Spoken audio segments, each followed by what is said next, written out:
The coral reefs here in the Egyptian Red Sea are very special. They're potentially the most climate-tolerant reefs in the world, and they are still remarkably healthy.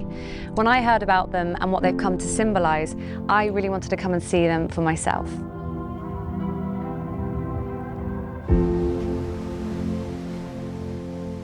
It is incredible to see the transition from history to current and present life. Yeah, that's precisely what this site is about. What I love about this is it feels like you're kind of underwater.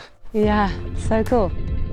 You forget that coral reefs have been around for 500 million years and they just create these kind of giant cities. Never seen anything like this. You can see corals in amongst the stones, things like this one. So these are all the holes for all the tiny little animals, the little polyps. Yeah. They're cloning themselves and they're turning seawater into the stone. And they're using the sun's energy to do that. Wow, that is beautiful. Some people call this the Great Fringing Reef. So cool. Yeah. Coral reefs are considered one of the most valuable and biodiverse ecosystems on the planet. Some are thought to be home to even more life than rainforests. In all, they support hundreds of thousands of species. That's a staggering amount of life.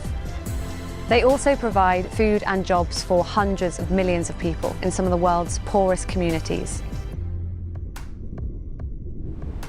So why does every degree matter when it comes to climate targets?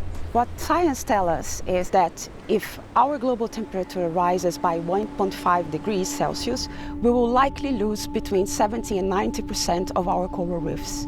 At 2 degrees, it is projected to be 99%.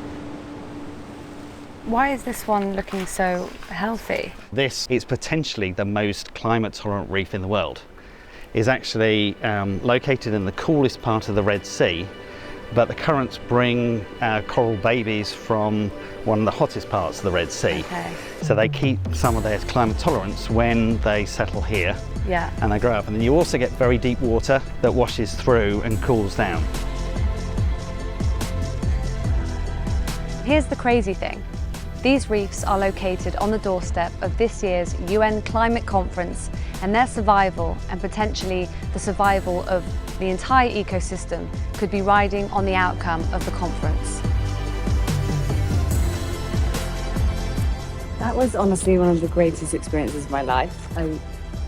Not being dramatic, it was like entering a whole other universe. It's like you've just dropped off a mountaintop, but underwater.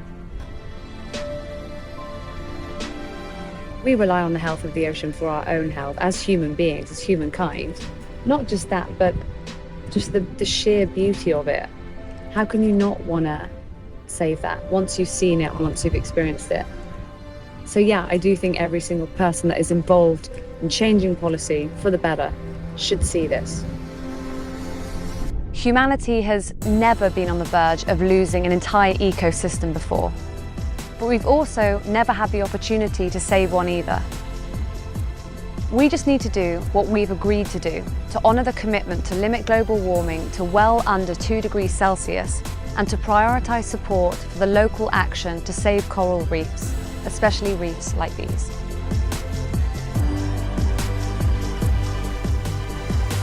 So come on, let's get on with it. What are we waiting for?